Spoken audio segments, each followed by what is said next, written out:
तो क्या हाल है दोस्तों, मैं आपका दोस्त प्रणव फिर आ गया हूँ एक नई वीडियो के साथ। और जैसे कि मैंने अपनी पिछली वीडियो में आपको बताया था कि हमारा वॉर सिनेरियो शुरू हो चुका है और ये होने वाली है इस मंथ की हमारी आखिरी वॉर, क्योंकि आगे शुरू होने वाली है हमारी CWL का सत्र। तो उसमें आपको दिखेंगे हमारे 7 attacks with the different IDs, जो कि मैं एग्जीक्यूट करने जाऊंगा अपने रेयन वाले बेस से भी। तो यहाँ 3-3 TH-17 के अटैक्स आपको देखने को मिलेंगे ज़रूर। और शायद से थोड़ा बहुत ट्विस्ट आए भी कि शायद हम अपनी जादू वाली आईडी को लेकर जाएं अपने TH-18 तक भी, लेकिन वो तो वक्त ही बताएगा। लेकिन अब बढ़ाते हैं कदम फॉर दिस वॉर सिनेरियो। और अगर आप यहाँ देखें तो यहाँ LK ने तो पार्टिसिपेट नहीं किया है, लेकिन आए हैं सबसे टॉप पर माइट गाय। लेकिन इस बार ओपोनेंट जो है वो ढीले ढाले नजर आ रहे हैं, तो मौके का फायदा उठाएंगे जरूर और लेकर आएंगे सब पर 3 स्टार्स भी।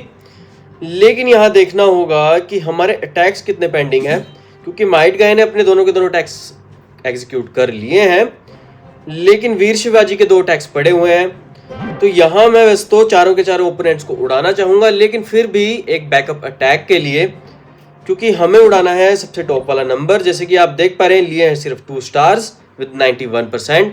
वैसे तो हम ये वॉर आसानी से जीत भी जाएंगे विद 91%, लेकिन कोशिश हमारी यही रहेगी कि लेकर आए पहले 3 स्टार्स। जी हाँ दोस्तों, तो एग्जीक्यूशन ऐसे होने वाली है दोस्तों कि हम अपने 5वें ओपोनेंट को अभी फ्री छोड़ेंगे, लेकिन पहले निपटाएंगे 3rd और 4th नंबर को। जी हाँ दोस्तों, और पहला अटैक जो मैं करूंगा एग्जीक्यूट वो होगा हमारी साइबियो गेमिंग वाली आईडी से।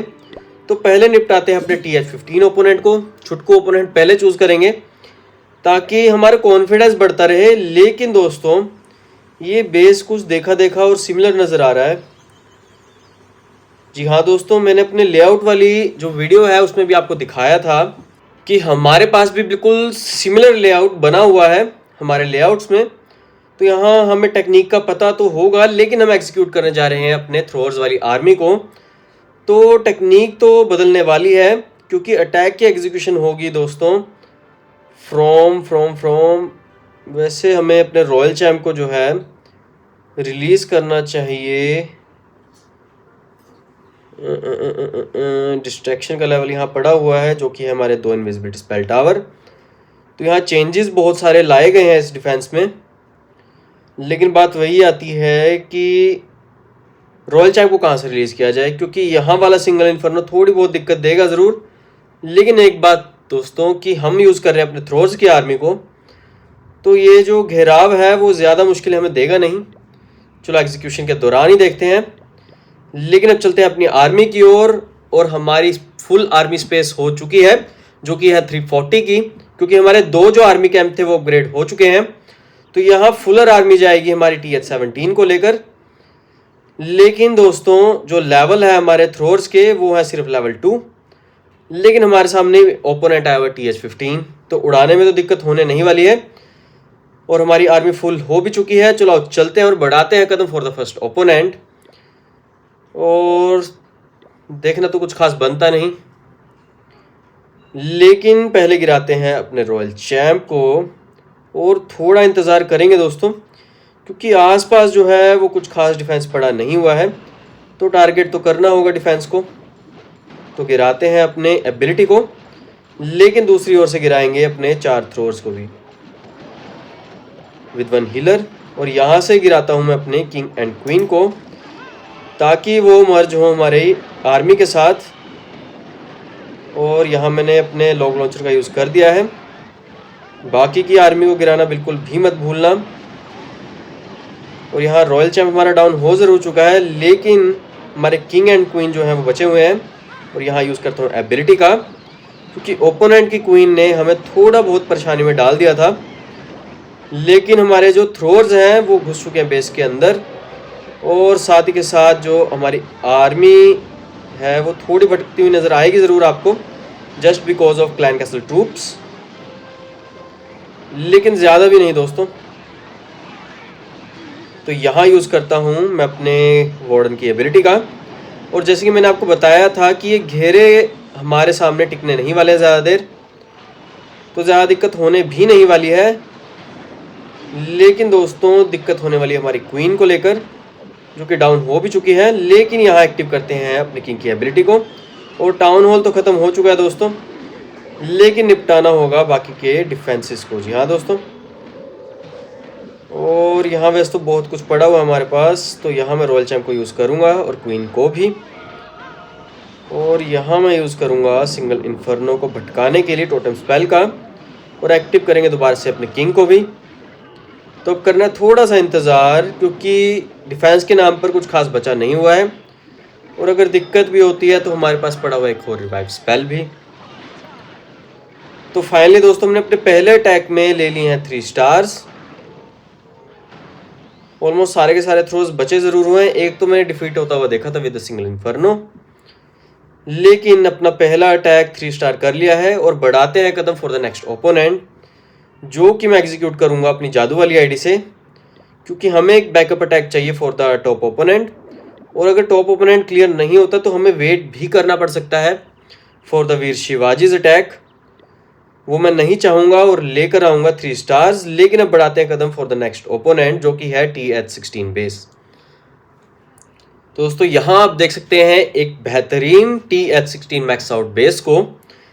तो इस बेस को उड़ाने के लिए मेरे को TH17 की आर्मी का यूज़ करना पड़ रहा है, और इसे निपटाएंगे ज़रूर। लेकिन देखने वाली बात यह है कि अटैक की शुरुआत होनी कहाँ से चाहिए। वैसे तो टाउन हॉल एक कोने में पड़ा हुआ है, तो यहाँ हम रूट राइडर्स को भी आजमा सकते हैं, लेकिन फ़िलहाल के लिए मैं थ्रोअर्स को यूज़ करना चाहूँगा, क्योंकि हमारी CWL भी शुरू होने वाली है, तो थोड़ी प्रैक्टिस भी हो जाएगी और वार्म अप भी।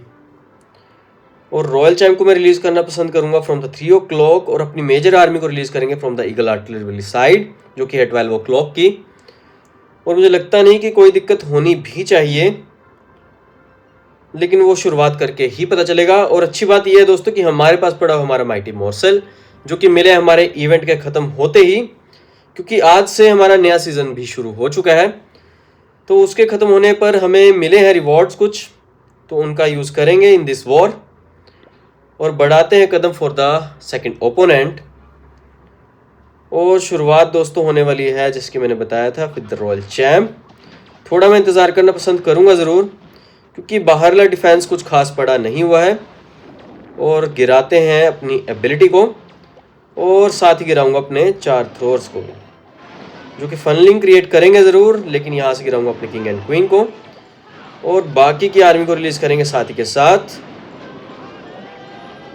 और यहाँ करना है थोड़ा सा इंतज़ार, क्योंकि लॉग लॉन्चर जो है वो वॉल तोड़ने शुरू कर ज़रूर दी है, लेकिन हमारे ट्रूप्स को घुसने में थोड़ा समय लगेगा ज़रूर।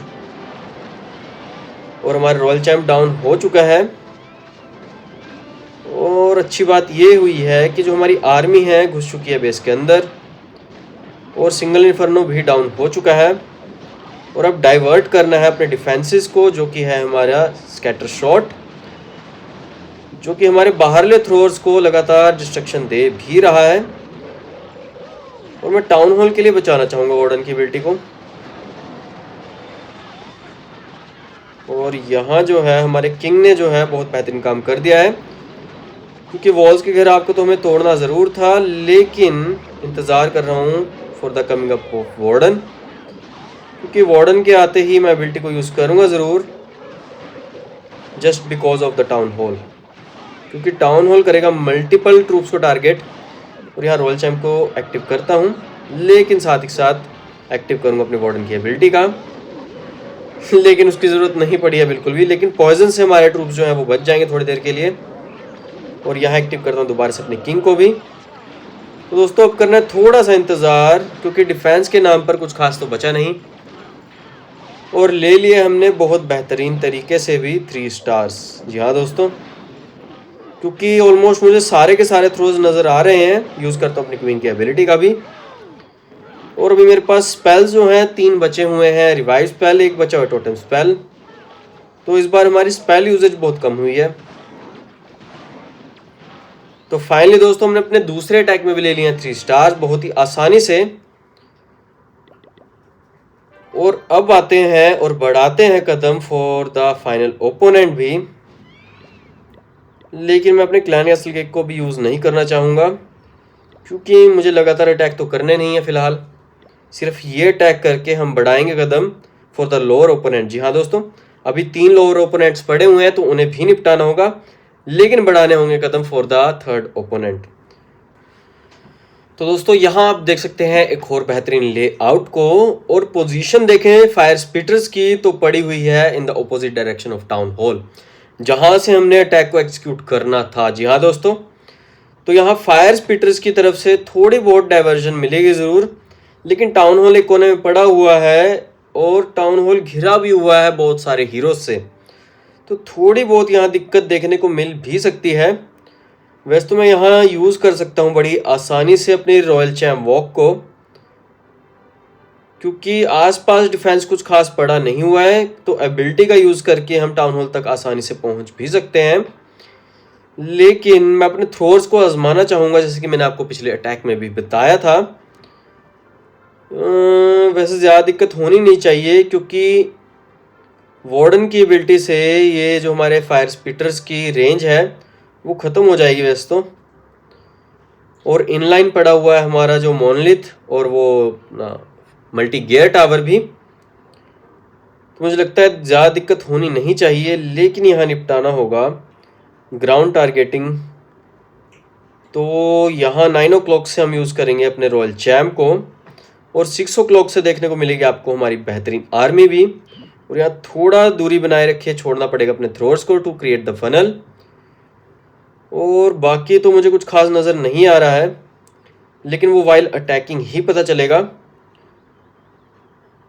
चलो चलते हैं दोस्तों और आजमा के देखते हैं कि क्या सिनेरियो रहने वाला है, क्योंकि सिनेरियो तो बनाना होगा दोस्तों। और हमारी आर्मी फुल हो चुकी है और पड़ा हुआ हमारे पास माइटी मोरसेल, तो ज़्यादा दिक्कत होनी नहीं चाहिए। चलो चलते हैं दोस्तों for the third opponent and the top opponent. जी हाँ दोस्तों, लेकिन शुरुआत करते हैं with the royal champ and its ability को लगातार यूज़ करते रहना दोस्तों अब। और यहाँ मैं गिराऊंगा अपने 4 थ्रोअर्स को टू क्रिएट मोर फनल, और शुरुआत करते हैं with the king and queen, जो कि फनल को जो है और वाइड करेगी फॉर द अपकमिंग ट्रूप्स। और लॉग लॉन्चर को मैंने साथ ही के साथ गिरा दिया है, ताकि जो वे है to come inside the base वो आसानी से क्रिएट हो भी जाए और थ्रोअर्स पहुंच जाएं आसानी से अपने मेन टारगेट्स की ओर। और यहाँ क्लैन कैसल के ट्रूप्स बाहर आ ज़रूर चुके हैं, लेकिन रॉयल चैम्प ने हमारी आर्मी को ज्वाइन कर लिया है, तो बहुत ही बेहतरीन काम हो भी चुका है। और यहाँ गिराएंगे अपने और अर्थक्वेक स्पेल को, और मोनलिथ डाउन हो चुका है। लेकिन दोस्तों दिक्कत की बात जो है वो आ रही है हमारे फायर स्पिटर्स की ओर से, तो यहाँ थोड़ा बहुत हम एग्जीक्यूशन में चेंज करेंगे। यूज़ कर दिया है मैंने अपने 2 टोटम स्पेल, साथ यूज़ करूँगा अपनी किंग की एबिलिटी को, जिससे कि जो ओरा था हमारे फायर स्पिटर्स का वो ख़त्म हो चुका है बिल्कुल ही। लेकिन बचा के रखूँगा एक totem spell for the last shot, क्योंकि आगे जो आने वाले हैं वो है हीरोज़, और हीरोज़ तो हमारी आर्मी को डिस्ट्रॉय करेंगे ज़रूर। रॉयल चैम्प को एक्टिव कर देना चाहिए दोस्तों, क्योंकि कोई मेजर हिटिंग डिफेंस अब नहीं बचा हुआ है।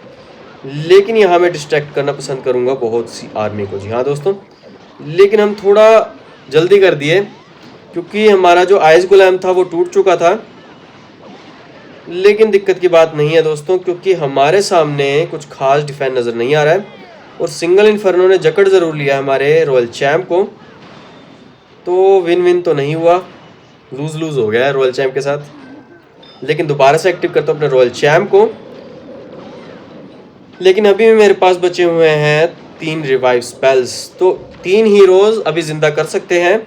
लेकिन उसकी नौबत मुझे लगता है पड़ने नहीं वाली है, क्योंकि थ्रोअर्स की आर्मी भी बची हुई है और चारों के चारों हीरोज़ अच्छे एचपी पे पड़े हुए हैं। और बची हुई है हमारे सामने सेकंड लास्ट बिल्डिंग का है भाई। ओ भाई भाई भाई,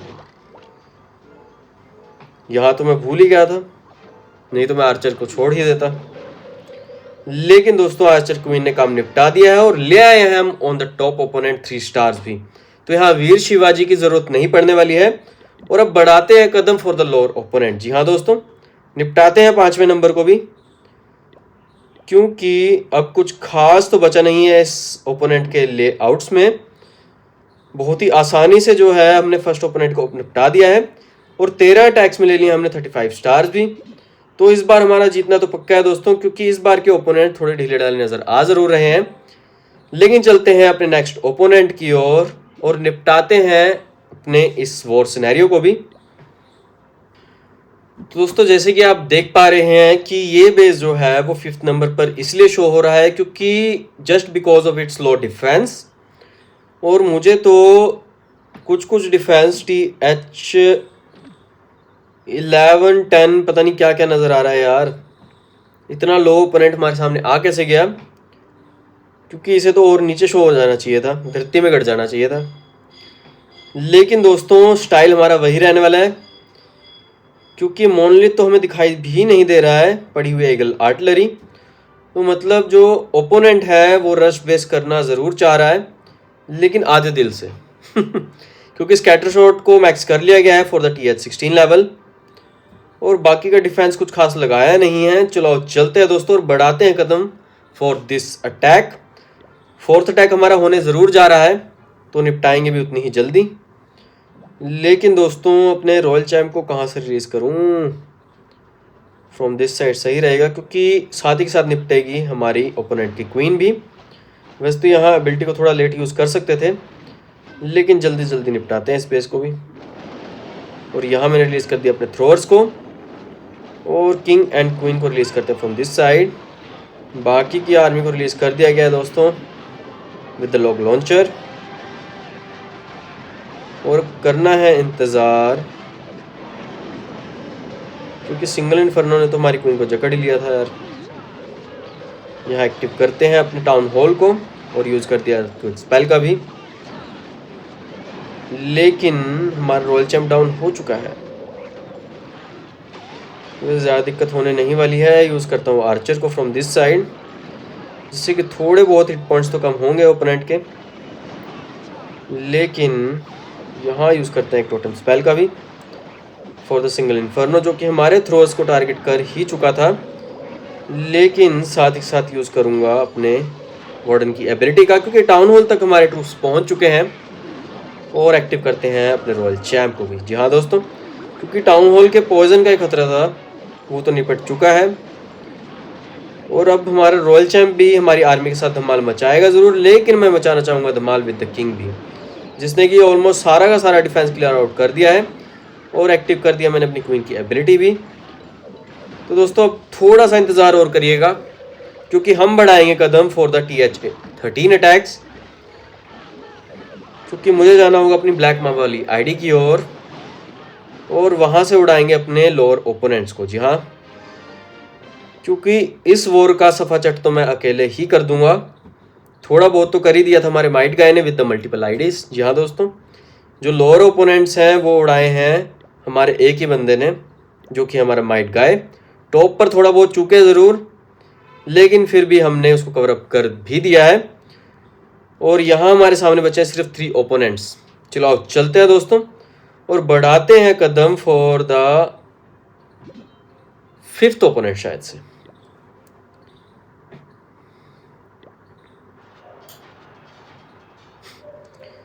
और ये क्या दोस्तों, वीर शिवाजी ने टारगेट कर लिया है, ऑनलाइन आ गए हैं। चलो अब देखते हैं इनका अटैक भी कि क्या करते हैं।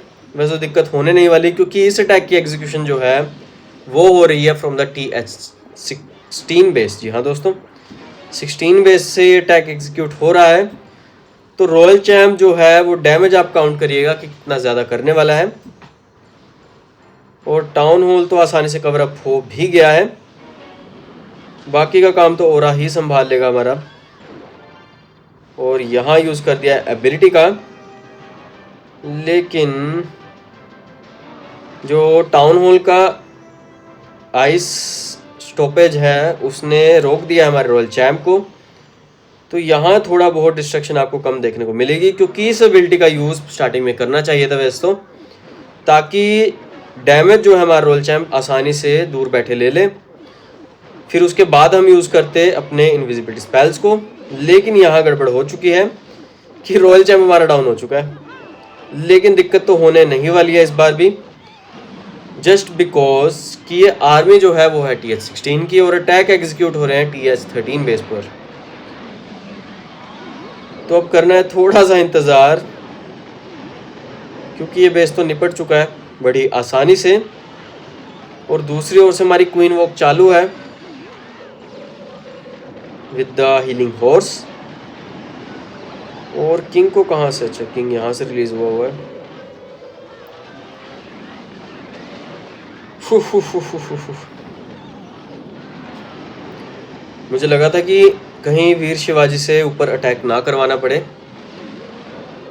क्योंकि बेस अच्छा बना हुआ था टॉप नंबर का, लेकिन उतनी अच्छे तरीके से हमने उसे उड़ा भी दिया है just because of the execution. जी हाँ दोस्तों, हमारी एग्जीक्यूशन जो है वो प्रॉपर हो गई थी, और थ्रोअर्स के झुंड को देखकर आपको समझ में आ ही चुका होगा कि कितना बेहतरीन अटैक आपको देखने को मिला ज़रूर। लेकिन दोस्तों इस बेहतरीनी से ये ओपोनेंट भी निपटा दिया हमारे वीर शिवाजी ने, लेकिन ये तो अगला ओपोनेंट भी निपटा के ही मानेंगे। लेकिन बढ़ाते हैं कदम फॉर द नेक्स्ट ओपोनेंट। जैसे कि आप देख रहे हैं कि वीर शिवाजी ने अपना अगला टारगेट चूज कर लिया है, लेकिन हम भी चलते हैं टू द नेक्स्ट ओपोनेंट। तो दोस्तों यहाँ आप देख सकते हैं एक बेहतरीन ओपोनेंट को, जो कि है TS13 मैक्स आउट बेस। जी हाँ दोस्तों, लेकिन हमारे बारे में एक खामी है यहाँ पर, क्योंकि हमारा जो वार्डन है वो बिजी पड़ा हुआ है। जैसे कि आप देख पा रहे हैं कि हमें ऐड ऑन करना पड़ेगा हमारे मिनियन प्रिंस को, लेकिन थोड़ी बहुत फेरबदल करना चाहूँगा अगर मेरे पास हमारी मीटियोर्स की एबिलिटी पड़ी हुई है, क्योंकि माइटी मोरसेल मेरा एक्टिव पड़ा हुआ है। तो नहीं दोस्तों, हमारे पास बेसिक एबिलिटी ही अभी बाकी है, तो आजमाएंगे ज़रूर। लेकिन मेरा मीटियोर इसमें एक्टिव नहीं था क्या? नहीं दोस्तों, चलो चलते हैं दोस्तों और देखते हैं कि ये ओपोनेंट क्या खिलाता है। टाउन हॉल को कवर अप करना आसान रहेगा दोस्तों इस बार, जस्ट बिकॉज कि जो ईगल आर्टिलरी है वो भी आसपास ही पड़ी हुई है, और साथ ही के साथ निपटेगा ओपोनेंट का मिनियन प्रिंस भी, जो कि हमारे ड्रैगन्स को डिस्ट्रैक्ट करता ज़रूर है। और शुरुआत कर ही देते हैं दोस्तों, क्योंकि वीर शिवाजी की सेकंड आईडी भी इसी वॉर में है, तो वो थोड़ी बहुत दिक्कत देगी ज़रूर। और यहाँ बढ़ाते हैं कदम विद द रॉयल चैम्प। जी हाँ दोस्तों, यहाँ आपको देखने को मिलेगी हमारी रॉयल चैम्प वॉक। और जैसे कि मैंने आपको बताया कि रॉयल चैम्प की एबिलिटी को पहले ही यूज़ करना सही रहता है, क्योंकि बहुत सारा डिफेंस बाहर से क्लियर हो जाएगा, और उतने में जो है हमारा रॉयल चैम्प अंदर घुस के विद द इनविजिबिलिटी स्पेल्स उड़ाएगा बहुत सारे ओपोनेंट्स को। और यहाँ रुख चेंज कर लिया है और पहुँच गया है रॉयल चैम्प हमारा मिनियन प्रिंस के नज़दीक भी, लेकिन उड़ा दिया है ओपोनेंट की ईगल आर्टिलरी को। जी हाँ दोस्तों, बस यहाँ लगातार गिराते रहना है अब इनविजिबिलिटी स्पेल्स को, और तबाही का मंजर आपको दिख चुका होगा कि अभी तक जो है हमने गेन कर लिए हैं 16% ऑफ डैमेज, और इस वॉर में हमें 45 स्टार लेने से तो कोई रोक नहीं पाएगा, लेकिन ओपोनेंट्स को ज़रूर रोक दिया हमने। और मैंने जो मेनली फोकस किया है इस बार अपनी सैबियो गेमिंग वाली आईडी से, वो फोकस किया है हमारे डिफेंस को लगाने में, क्योंकि मुझे रैंक बैटल मैंने इस बार ज्वाइन नहीं करी है फ्रॉम दिस आईडी। लेकिन यहाँ उड़ाते हैं अपने रॉयल चैम्प को, और डिस्ट्रक्शन का लेवल मैं आप क्या ही बताऊँ कि सब कुछ उड़ा दिया दोस्तों, कुछ भी नहीं बचाया है। और यहाँ मैं गिराता हूँ अपने सेज बैरक को भी, थोड़ी दूरी बनाए, क्योंकि सामने पड़ा हुआ आर्चर टावर भी। और यहाँ यूज़ करता हूँ अपने मिनियन प्रिंस को भी, साथ ही साथ लून्स को एग्जीक्यूट करते ज़रूर हैं विद 4 ड्रैगन राइडर। लेकिन यहाँ दिक्कत देने लगे हैं ओपोनेंट के क्लैंकस के ट्रूप्स भी, तो यहाँ मैंने यूज़ कर दिया है अपने मिनियन प्रिंस की एबिलिटी का, जिससे कि थोड़ी बहुत का टाइम लैप्स हमें मिलेगा ज़रूर। लेकिन दोस्तों वही मैंने आपको बताया था कि वार्डन की कमी खलेगी ज़रूर, जो कि खलनी शुरू हो भी गई है, क्योंकि हमारा जो मिनियन प्रिंस है वो नहीं संभाल पाएगा इस लेवल के डिस्ट्रक्शन को, जो कि दे रहा है हमारा टाउन हॉल। तो यहाँ दिक्कत और भी बढ़ चुकी है just because of the warden, absence of warden. लेकिन हमारी क्वीन घुस चुकी है बेस के भीतर, और मैं यूज़ करूँगा तो सही एबिलिटी का, जिससे कि आपको देखने को मिलेगी हमारी क्वीन वॉक भी। और यहाँ जो है नाना करते भी हमने निपटा दिया है एक और बेस को। थोड़ी बहुत दिक्कत हुई ज़रूर, लेकिन यहाँ यूज़ करता हूँ मैं अपनी किंग की एबिलिटी का, क्योंकि टाइम स्लॉट देख सकते हैं आप कि 30 सेकंड से कम रह गया है, लेकिन हमारी क्वीन घुस चुकी है क्लैन कैसल के ट्रूप्स के साथ। लेकिन ले लिए हमने फिर से आसानी से 3 स्टार्स भी। तो आपको फ़र्क नज़र आया दोस्तों मीन एंड प्रिंस और हमारे वार्डन में कि अगर यहाँ पर वार्डन होता हमारे साथ तो हमारे ट्रूप्स बहुत ज़्यादा बचे होते। जी हाँ दोस्तों, लेकिन दोस्तों फाइनली जो है हमने गेन कर लिए हैं 45 के 45 स्टार्स।